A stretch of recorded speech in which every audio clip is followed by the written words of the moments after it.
Bonjour, bonjour à vous frères et sœurs. Alors, nous sommes le lundi 28 avril 2025. Lundi 28 avril 2025. Le thème. Le thème c'est qu'est-ce qu'un prophète? Qu'est-ce qu'un prophète? C'est quoi un prophète? Alors on entend toujours dire oui c'est un prophète, un tel est prophète. Du fait qu'on pense que prophétiser, c'est annoncer des événements, des choses qui vont se passer. Non. Ça ne s'arrête pas là seulement.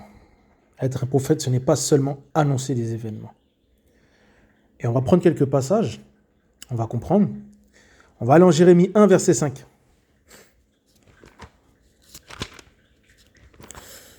Jérémie 1, verset 5, on va comprendre.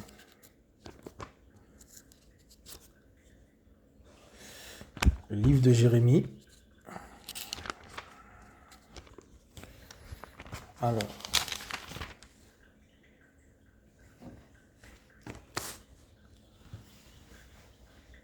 Jérémie 1, verset 5.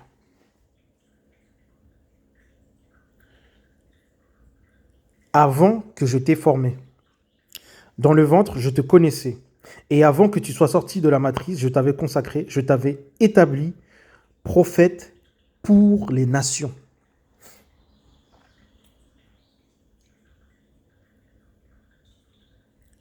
Là, on voit, c'est le Seigneur Yeshua Mashiach qui parle, le Seigneur Yahvé, et dit, avant que je t'ai formé dans le ventre, je te connaissais, et avant que tu sois sorti de la matrice, je t'avais consacré. Je t'avais consacré. Un prophète, c'est quelqu'un qui est consacré. C'est un appel que l'on reçoit de la part du Seigneur. C'est pas n'importe qui peut être prophète. C'est ce qu'il faut comprendre. C'est un appel du Seigneur. Tout le monde ne peut pas se proclamer prophète, car on n'est pas tous appelés à avoir les mêmes services, les mêmes. Donc lui, on voit que Dieu dit, il avait consacré et il avait établi, regardez, prophète pour les nations. Dieu ne l'a pas établi prophète au juste titre de prophète. Non, Dieu l'a établi prophète pour les nations. Pour les nations. On va prendre un passage. On va aller en Amos. On va prendre le livre d'Amos.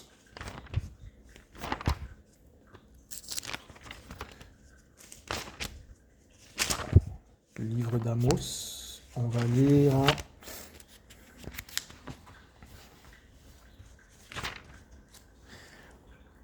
On va prendre Amos 3, verset 7.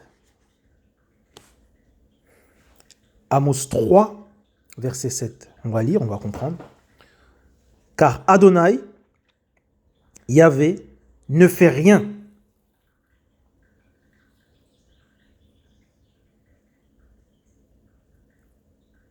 Ne fait rien sans avoir révélé son secret à ses serviteurs, les prophètes.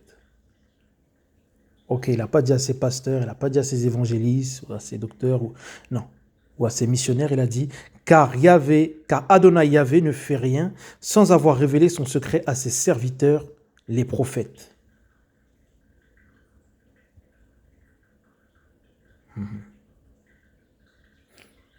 Il ne fait rien. Alors, encore un passage, on va rester sur le livre d'Osée, et on va comprendre. Le livre de Osée. Alors on va prendre... Là on voit que le Seigneur, il nous dit qu'il ne fait rien sans avertir les prophètes. Sans avertir les prophètes. Il ne fait rien. Sans avoir révélé ce qu'il comptait faire aux prophètes. Osée. Le livre d'Osée. Alors... On va aller en Osée. Osée chapitre 12. Osée chapitre 12, on va commencer. Osée chapitre 12, on va prendre le verset 14 à 15. Non, d'abord, on va prendre Osée, pardon, chapitre 12, verset 11. Qu'est-ce qu'on nous dit au verset 11? On nous dit que je parlerai, là, il nous confirme ce que nous disait en Amos. Je parlerai par les prophètes. Donc, Yeshua Mashiach a une bouche, il parle, mais là, il a dit, il parlera par les prophètes. Et je multiplierai les visions par la main des prophètes. Et je proposerai des paraboles.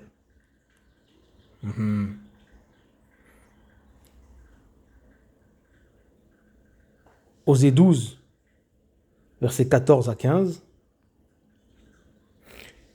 Puis Yahvé fit monter Israël hors d'Égypte, regardez, par un, Osée 12, Osée 12, verset 14, par un prophète. Et par un prophète, Israël fut gardé. Et Moïse était prophète. Donc, au travers de ces passages, Dieu nous dit clairement qu'est-ce que c'est un prophète. C'est quoi un prophète selon la parole? Le prophète, c'est la bouche du Seigneur. C'est la parole du Seigneur. C'est l'homme qui a les sentiments de Dieu, par qui, l'homme ou la femme, par lequel Dieu va exprimer ses sentiments. Ce qu'il a à dire, le prophète. Et regardez dans les passages qu'on vient de lire, les prophètes, c'est pour ça que le premier passage que j'ai lu, c'est Jérémie 1, verset 5, le prophète, il est toujours envoyé vers une nation, vers un peuple. Généralement, c'est vers un peuple que le prophète est envoyé. Ça peut arriver que le prophète soit envoyé vers quelqu'un, vers une personne. Mais qu'on peut voir là, dans les différents passages, le prophète est souvent appelé et envoyé vers une nation, vers un peuple. Puis Yahvé fit monter Israël hors d'Égypte par un prophète, et par un prophète Israël fut gardé. Et il dit à Jérémie qu'il l'a appelé prophète pour les nations.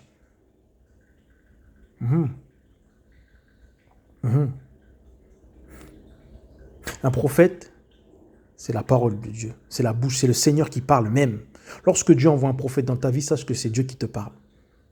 Voilà. Ça arrive que Dieu envoie un prophète pour des cas particuliers. Mais la plupart du temps, le Seigneur établit des prophètes pour les nations, pour les peuples. Le prophète va intercéder. Il va jouer le rôle d'intermédiaire entre Dieu, le véritable Dieu, Yeshua Mashiach, et les hommes. Soit pour un homme en particulier, soit pour des nations, soit pour un peuple. Mais un prophète est établi sur une nation. C'est ce qu'on voit en Jérémie 1, verset 5. On va prendre un passage. On va prendre le passage, on va aller en Ézéchiel 4, verset 4 à 6. Après, on ira en Pierre. Ézéchiel 4, verset 4 à 6. Ézéchiel 4, voilà, verset 4 à 6. Regardez ce qu'il dit. Ensuite, couche-toi sur ton côté gauche. Mets-y l'iniquité de la maison d'Israël. Le nombre de jours où tu te coucheras dessus, tu porteras leur iniquité. Vous voyez, le prophète, il porte un peuple. Un prophète, c'est une personne que Dieu utilise qui porte un peuple, qui porte une nation. Tu porteras, vous voyez ce que le Seigneur dit? Tu porteras, Ézéchiel 4, verset 4, tu porteras leur iniquité. Et moi, je te donne les années de leur iniquité pour le nombre des jours. 390. Tu porteras ainsi l'iniquité de la maison d'Israël. Et quand tu auras accompli ces jours-là, tu te coucheras une seconde fois sur le côté droit et tu porteras encore à nouveau, regardez, tu porteras encore à nouveau l'iniquité de la maison de Yehuda pour 40 jours. Vous voyez, le prophète, il est établi pour une nation. Il se dit prophète ou prophétesse.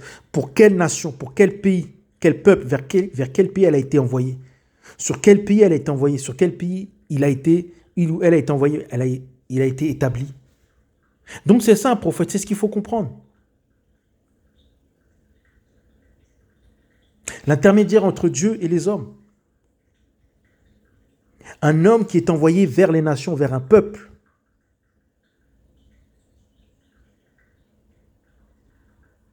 C'est ça un prophète. Ce n'est pas seulement annoncer des événements. Oui, il y a ça, mais pas que. Un prophète est établi sur une nation. Il se dit prophète, oui, mais est-ce qu'il est appelé pour un pays? Pour quel pays est-ce qu'il a été appelé? C'est ce qu'il faut comprendre. C'est ce qu'il faut comprendre. C'est ce qu'on voit ici dans les différents passages. Le rôle que les prophètes ont joué. Alors, on va aller dans le livre de Daniel. Daniel aussi était prophète. Voilà, il était prophète et lorsqu'il avait annoncé à Nebuchadnezzar le rêve, il avait prophétisé, Dieu lui avait fait une révélation. Ce n'est pas que recevoir des révélations. On va aller en Daniel 9, chapitre 9. Daniel chapitre 9. En l'an 1 de Darius, fils d'Arcyrus, de la postérité des Médès, lequel était devenu roi du royaume des Chaldéens. On va lire, on va prendre le chapitre 9, on va comprendre. En l'an 1 de son règne, moi, Daniel, je discernais par les livres le nombre d'années qui devaient s'accomplir sur les désolations de Jérusalem, d'après la parole de Yahvé qui était venu à Yermeia, le prophète, 70 ans. Je tournais ma face vers Adonai, regardez, Elohim pour le chercher par la prière et la supplication avec le jeûne, le sac et la cendre. Je priais Yahvé, mon Elohim, et je fis ma confession.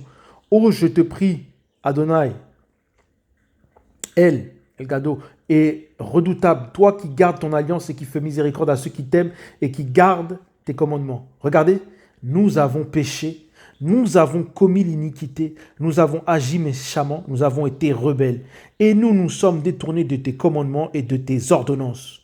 Nous n'avons pas écouté tes serviteurs. Toujours en Daniel chapitre 9, verset 6. Nous n'avons pas écouté tes serviteurs, les prophètes qui ont parlé en ton nom à nos rois, à nos chefs, à nos pères et à tout le peuple. Nous n'avons pas écouté tes serviteurs. Regardez qu'est-ce qu'il a dit Daniel. Les prophètes.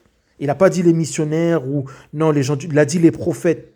Dieu parle au travers des prophètes. Dieu utilise les prophètes. Voilà. Ils n'ont pas écouté les prophètes. Le prophète, c'est l'intermédiaire. C'est la bouche du Seigneur. Et le prophète est toujours établi sur une nation. Ça peut arriver qu'il a quelque chose de particulier à dire à quelqu'un en particulier, à une personne. Mais la plupart du temps, le prophète est établi sur une nation. Comme ils n'ont pas écouté les prophètes. Maintenant, Daniel, il va intercéder encore pour qui? Pour le peuple. Ézéchiel porte l'iniquité du peuple. Daniel se tourne, prie, confesse pour le peuple. Vous voyez? À chaque fois, c'est pour le peuple. Jérémie est établi sur une nation, pour les nations. Vous voyez? C'est toujours un peuple, c'est toujours pour un peuple. Un prophète est appelé à intercéder pour un pays, pour un peuple, pour une nation. Ah oui, c'est ça un prophète. Nous n'avons pas écouté tes serviteurs, les prophètes, qui ont parlé en ton nom. À nos rois, à nos chefs, à nos pères. Adonai, à toi qui es la justice, et à nous la confusion de face. En ce jour, aux hommes de Yehuda, aux habitants de Jérusalem, et à tout Israël, à tous ceux qui sont près, à ceux qui sont loin, en toutes les terres où tu les as chassés à cause des délits, des transgressions qu'ils ont commises contre toi.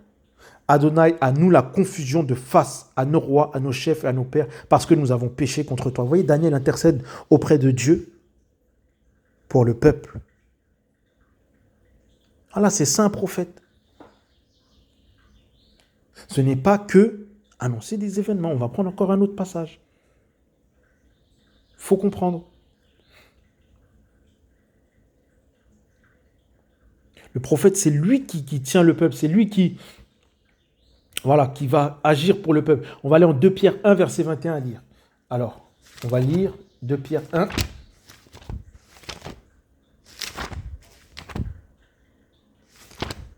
De Pierre 1.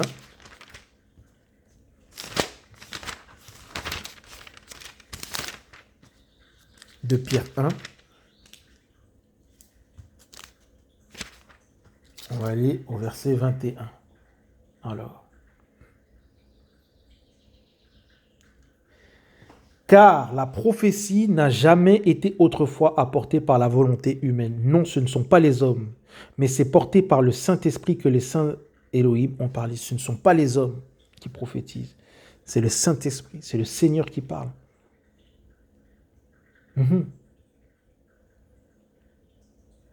Donc voilà, c'est ça un prophète. C'est le Seigneur qui parle. C'est ce qu'on nous dit là en 2 Pierre. Car la prophétie n'a jamais été autrefois apportée par la volonté humaine. Non, c'est Dieu qui nous parle. C'est Dieu qui nous parle.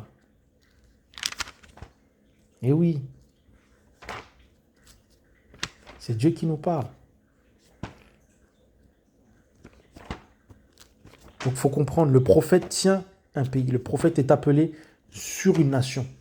Le prophète est établi sur une nation.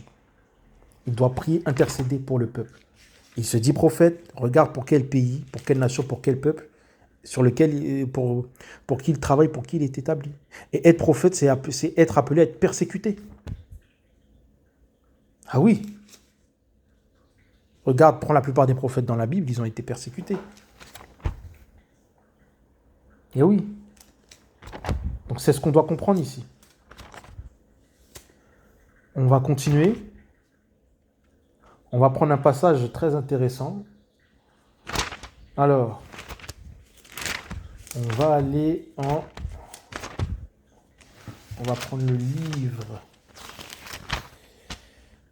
Alors, on va aller en Chronique. On va voir. On va comprendre encore un dernier passage. On va prendre quelques derniers passages pour bien comprendre. On va prendre le livre des Chroniques. Livre des Chroniques. On va aller en Chronique. On va aller en 2 Chroniques. 2 Chroniques 18, versets 3 à 8. On va prendre le livre des Chroniques. 2 Chroniques 18, versets 3 à 8. Et on va lire. Regardez ce qu'on nous dit. Akab, roi d'Israël, dit à Jéhoshaphat, roi de Yehuda, viendras-tu avec moi contre Ramoth en Galade? Il lui répondit, compte sur moi, comme sur toi, et sur mon peuple, comme sur ton peuple, nous irons avec toi à la guerre. Regardez. Jéhoshaphat dit au roi d'Israël, consulte aujourd'hui, s'il te plaît, la parole de Yahvé. Regardez ce que le roi demande. On est en Chronique. Hein. Consulte aujourd'hui, s'il te plaît, la parole de Yahvé. Pourquoi ne parle-t-il pas directement avec le Seigneur Yeshua Mashiach? Pourquoi ne pas... Non, consulte. Et qu'est-ce qu'il dit? Le roi d'Israël rassembla les prophètes. Vous voyez? Les prophètes, c'est la bouche du Seigneur. C'est l'intermédiaire. On passe par les prophètes.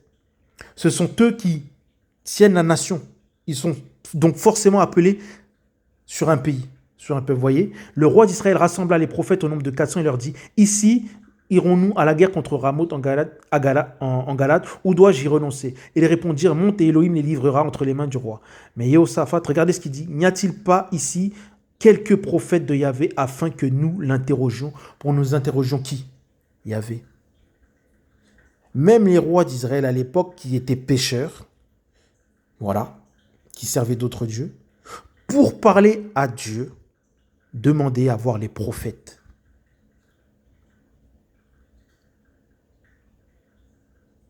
Demander à voir les prophètes. Et pour demander quelque chose à Dieu, il demandait au travers des prophètes.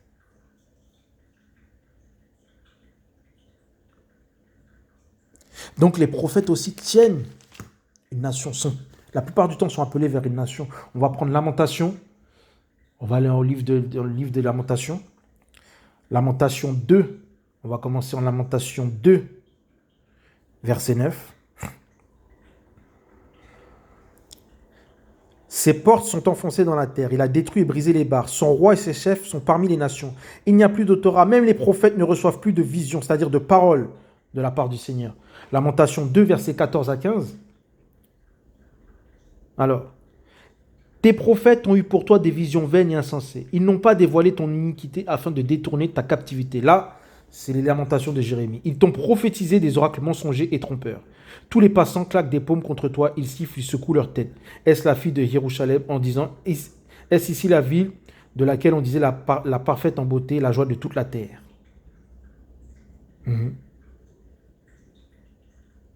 À cause des prophètes. Lamentation 4. On continue, on va aller dans Lamentation 4, versets 12 à 14. Lamentation 4, versets 12 à 14. Alors, les rois de la terre et les habitants du monde n'auraient jamais cru que l'adversaire, l'ennemi, entrerait dans les portes de Jérusalem. Regardez ce qu'il nous dit. Cela est arrivé à cause des péchés de ces... Il n'a pas dit de ces missionnaires, ou des gens du peuple, de ces prophètes. et des iniquités de ces prêtres qui répandaient le sang des justes au milieu d'elle. Vous voyez, les prophètes tiennent un pays, tiennent une nation, sont appelés la plupart du temps vers un pays, vers une nation. Donc c'est ça un prophète. Voilà, c'est ça un prophète. C'est la bouche du Seigneur, c'est l'intermédiaire entre Dieu et les hommes. C'est un homme qui va intercéder pour le peuple auprès de Dieu et Dieu va avertir le peuple auprès du prophète. Et c'est toujours pour une nation ou pour un pays. Il est prophète, ok d'accord. De quel pays s'occupe-t-il? De quelle nation s'occupe-t-il? Vers quel pays se tourne-t-il? Voilà, c'est ce qu'il faut comprendre. Donc c'est ça un prophète.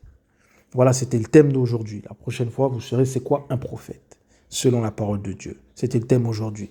Voilà. Bonne journée à vous.